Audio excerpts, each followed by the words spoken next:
그래서 그 일렉트라 컴플렉스와 오이디푸스 컴플렉스를 합치면 결론은 이거예요. 남자나 여자나, 사실은 남자나 여자 차이가 없지 않습니까?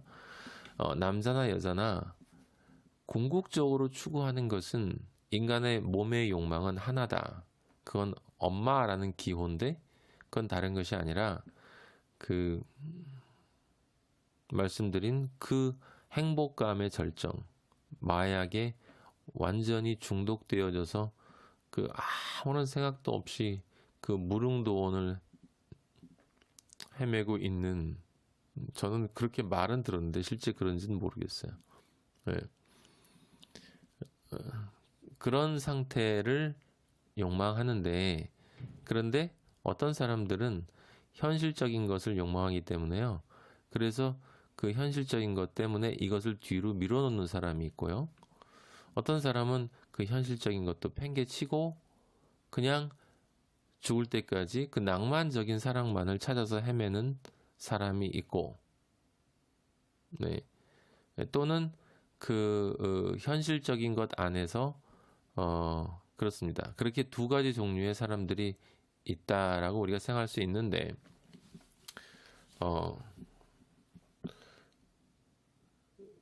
결국은 이 오이디푸스 컴플렉스와 일렉트라 컴플렉스를 대변하는 그것이 소설 속에 보면 아주 자세하게 잘 나와 있어요. 오늘은 여러분에게 한 가지를 먼저 말씀드리려고 하는데, 그건 바로 베르테르의 슬픔이라는 소설이에요.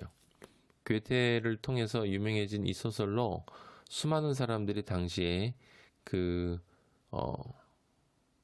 이 베르테르처럼 이 똑같은 복장을 하고 이 권총 자살하는, 저렇게 총을 비스듬히 쏘는 게 맞아요. 그래서 죽기 전에 베르테르가 고생을 많이 했는데, 사람은 총으로 자살할 때 자기도 모르게 생명에 대한 본능 때문에 어긋나게 되거든요. 그래서 정말 자살하고 싶은 사람들은 군대에서 총을 길게 입에다 넣고서 움직일 수도 없게 하고 쏴서 자살하는 경우가 있는데, 어쨌든 베르테르의 슬픔에 보면 이 오이디푸스 컴플렉스와 일렉트라 컴플렉스를 설명해주는 아주 구체적인 사례가 나옵니다. 그건 이 베르테르와 로테, 그리고 이 오른쪽에 있는 그림에 있는 알버트가 바로 로테의 남편인데요. 이 세 사람의 삼각관계를 보면 이 컴플렉스가 어떻게 진행이 되는지가 나와 있어요. 베르테르는, 맨 왼쪽에 있는 베르테르는 적혀 있는 것처럼 끝없이 낭만적인 사랑을 추구하는 사람이에요. 그는 사회화되기를 거부하고요. 정열적인 사랑을, 즉 자신의 욕망을 자신의 몸이 끊임없이 요구하는, 그냥 직감적으로 저 사람이 사랑이다, 아름답다, 그러면 내 마음에 들면 그 여성이 그냥 지고지순하게 보이고, 그 여성이 이 세상의 그 어떤 존재보다도 성스러운 존재로 이제 보이게 되는 거죠. 그래서 약혼자가 있는 로테라고 하는 여성을 무도회에서 만나자마자 그 여성과 사랑에 빠지게 됩니다. 근데 베르테르는 방금 무지개를 찾아서 다른 곳에서 한번 그 무지개가 그것이 아니라는 걸 경험하고 이쪽으로 이제 휴양차 왔나요? 실습을 왔나? 그래요. 그래서 온 그곳에서 이제 로테를 만나게 된 것입니다. 베르테르는 그런데 현실에 안주하지 않기 때문에 사회화되는 것을 거부하고 결혼을 해서 한 여성과 안정적인 가정을 꾸리는 것에 만족할 수 없는 남자예요. 그건 무엇을 뜻하냐면 오이디푸스 컴플렉스, 말씀드린 대로 오이디푸스 컴플렉스에서 그 컴플렉스를 극복하지 못하고 끊임없이 계속 가다가 죽음으로 끝나는, 누굽니까? 오이디푸스 자신이죠. 우리 모로의 그림에서 나와 있던 바로 그 오이디푸스. 그 상대방이 누군지를 모른다라고 하는 거예요. 상대가 그렇게 나쁘다라는 얘기가 아니라 내가 그 상대방을 그렇게 만드는 거거든요. 로테가 또는 여성이 그렇기 때문에 베르테르가 그렇게 되는 게 아니고요. 여성이 사랑을 주지 못하기 때문에 그런 게 아니라 베르테르가 줄 수 없는 것을 찾아다닌다라고 하는 거예요. 상대방이 줄 수 없는 뜬구름 잡기를 하고 있다라고 하는 것입니다. 그건 줄 수 없거든요. 이 세상에 어떠한 존재도 내 몸의 욕망을 내가 엄마의 자궁 안에 있는 어머니의 가슴에 푹 안겨 있는 것처럼 나를 평생 그렇게 안아주면서 자장가 불러주고 무엇은 짓거리를 하든 아니면 어떤 존재로 내가 변하든 나를 그렇게 지고지순하게 평생 품어줄 수 있는 존재가 어디 있습니까? 네.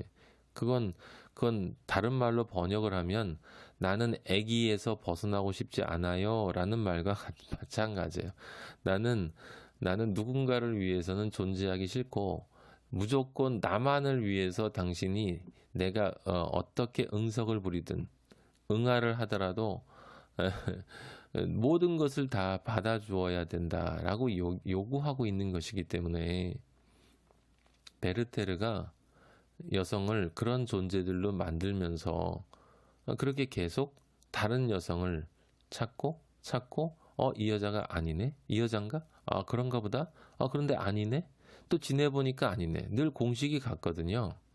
일정 기간 동안은 꿈속을 헤매는 것 같아요. 근데 조금 지나보면 당연히 아니죠. 처음부터 아니었지만 내가 만들어 놓은 환상으로 상대방을 봤거든요. 자크 라캉은 그걸 상상계라고 해요. 상상계. 내가 상상하고 있는 존재로 상대를 만들어 놓고 그 존재가 그렇게 있어야 한다라고 생각을 하는데 처음에 꿈속을 헤맬 때는 상대가 그렇게 보이지만 이제 꿈이 조금씩 깨어지고 나면 상대의 실상이 이제 상대가 그렇게 변하는 게 아니라니까요. 여러분 이게 진짜 중요한 건데요. 사랑에 안주하지 못하고 찾아다니는 사람 있잖아요. 그 사람의 문제는 상대에 있는 게 아니라 자기 자신에 있는 거예요. 자기 자신에. 제가 잘 압니다. 저도 젊었을 때 남자들은 다 그런 기본적인 여성들도 마찬가지고 아니무스가 강한 사람들은 다 그런 경험이 있어요. 철이 없을 때. 근데 이제 젊어서 그러면 괜찮은데 이게 나이 먹어서도 이렇게 철이 없으면 그거 어떡합니까? 이제 조금 있으면 하늘나라 가야 되는데 아직까지도 이 땅의 것을 그렇게 이 땅에서 누군가가 나를 품어줄 거라고 철없이 철부지처럼 흥얼거리며 엄마 하고 찾아다니면 어떡합니까? 그런 걸 무슨 예술이라고 만들어 놓으면 그림을 그리면 또 사람들이 또 뭐 이렇게 얘기를 해주면 자기 자아도취에 빠질지는 모르지만 아는 사람이 보면 그냥 한마디밖에 해줄 말이 없어요. 참, 안 됐다. 아유, 안 됐어. 뭐, 어려서 어떡해. 이렇게 얘기해 줄 수밖에 없는 것입니다.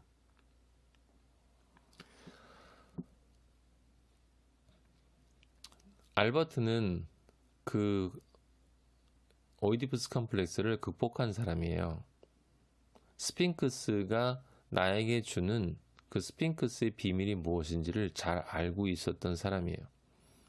그래서 그는 스핑크스에게 그 수수께끼를 말함으로 스핑크스가 죽는 것을 확인하고 더 이상은 그 스핑크스를 찾지 않아요. 그건 무슨 뜻이냐면 자신의 엄마와 결혼하는 그런 룰을 범하지 않는다. 그건 다른 말로 번역을 하면 계속 찾아다니지 않는다라는 것이고 그것은 무슨 뜻이냐면 스핑크스가 제시하는 수수께끼에 집중하고 있는 것이 아니라 이 수수께끼를 제시하고 있는 저 스핑크스가 어떤 존재인가를 직시하고 있다라고 하는 것입니다.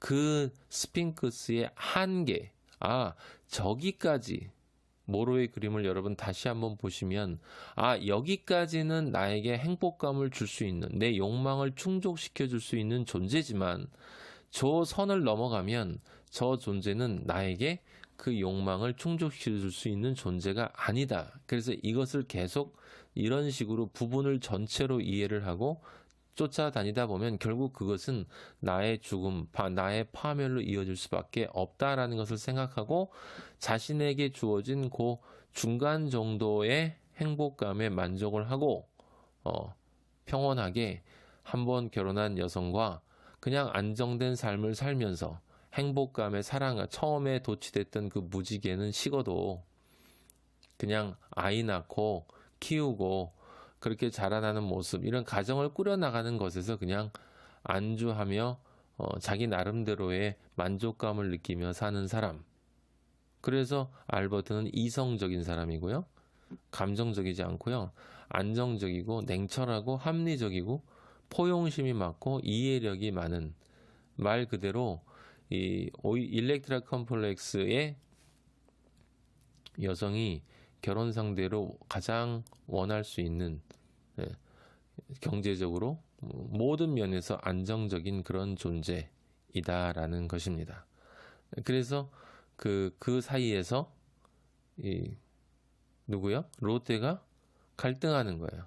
그러니까 롯데는 전형적인 일렉트라 컴플렉스의 상황에 놓인 것입니다. 베르테르의 슬픔에서 낭만적인 사랑이 있고 안정적인 사랑이 있어요. 그 둘 사이에 무엇을 선택하느냐? 일렉트라의 전형은 안정을 선택해요. 근데 둘 다 원해요. 사실은 둘 다 원합니다. 둘 다 원한다라는 말은 알버트가 이해심이 많기 때문에 베르테르와 자신이 만나는 것을 허용해 줄 때까지는 베르테르와 즐기는 거예요.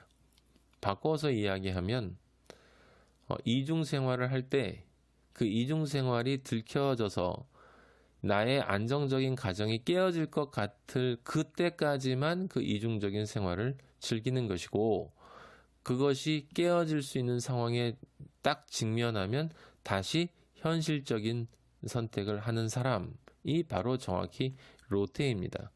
그래서 롯데는요, 그 롯데 기업을 만든 그 분이 자신의 기업의 이름을, 이 여성의 이름을 삼을 정도로 아주 지고지순하고 순결하다라고 착각을 하는데, 많은 사람들이 사실은 전혀 그런 게 아니고 그냥 평범한 아니마의 그 일렉트라적 욕망을 가지고 있는 존재, 두 가지를 다 가지고 싶은데 그 두 가지를 자기에게 주어진 상황 하에서는 최대한 즐기다가 그것이 안 될 때는 현실을 선택하는 아주 영리한 여성이에요. 그냥 단순히. 그래서 잠깐 소설을 보면 그 장면이 나오거든요.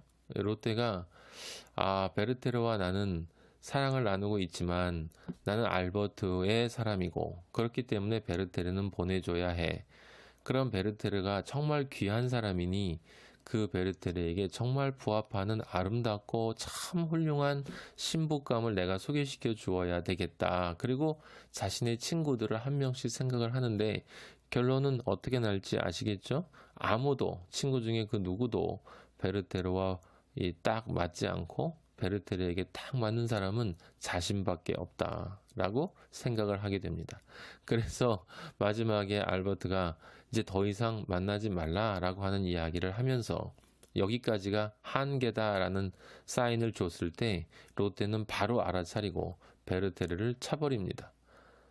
근데 차버리면서 또 무슨 생각을 하는 거냐면 내가 이 베르테르를 차버리면, 이 사람을 보내버리면 이 사람은 다른 여성의 또 소유가 될 거다.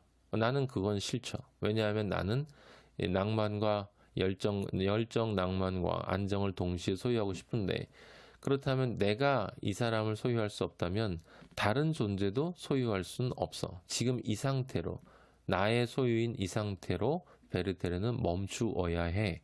그럼 그것은 무엇을 뜻합니까? 베르테르가 자살해야 한다는 거예요. 그래서 베르테르가 자살할 수 있는 총기를 롯데가 내주고요. 분명히 느낌으로, 무의식으로 알고 있으면서, 그리고 나중에 자살한 후에 이 시정이 와서 알릴 때 초인종 소리만 듣고도 이미 알아요, 이 여성은. 그리고는 이렇게 기절하는 쓰러지는 충격으로, 예, 무슨 충격으로 그러는지 모르지만 어쨌든 충격으로 쓰러지는 모습도 보이고, 그래서 얼핏 보면 굉장히 지고지순한 것 같습니다. 하지만 그렇지 않아요.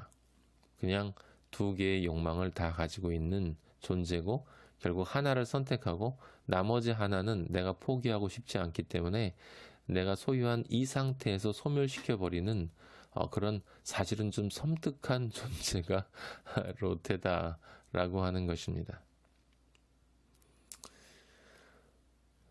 오이디푸스가 무엇을 보는가가 중요합니다. 어떻게 보는가가 중요합니다. 무엇을 보고 싶어 하는가가 중요합니다. 한 번 태어나서 한 번 살고 한 번 가는 인생인데 우리는 몸을 가지고 있고 몸의 욕망을 가지고 있고 마음으로 세상에서 나를 둘러싸고 있는 세상만을 경험하고 살기 때문에 정말 내가 원하는 것이 무엇인지 모를 수 있어요. 그건 자연스러운 일이고 겪어야 될 과정입니다. 그러나 정말 깨달아야 하는 것은 무엇이냐면 그것이 아니라는 것이에요. 예. 그것이 아니라는 것을 깨닫는 것이 중요한 것입니다. 아닌 것 안에 들어가 있는 것이 중요한 이유는 아닌 것을 깨닫기 위해서. 예. 탕자가 집으로 돌아가기 위해서는 반드시 집을 한번 나가야 한다라는 것과 같아요. 사랑이 아닌 욕망을 경험해서 그 욕망이 어떤 결론에 도달하는가를 깨닫고 나서 다시 오이디푸스가 이제 진정한 사랑을 찾을 수가 있는 것입니다.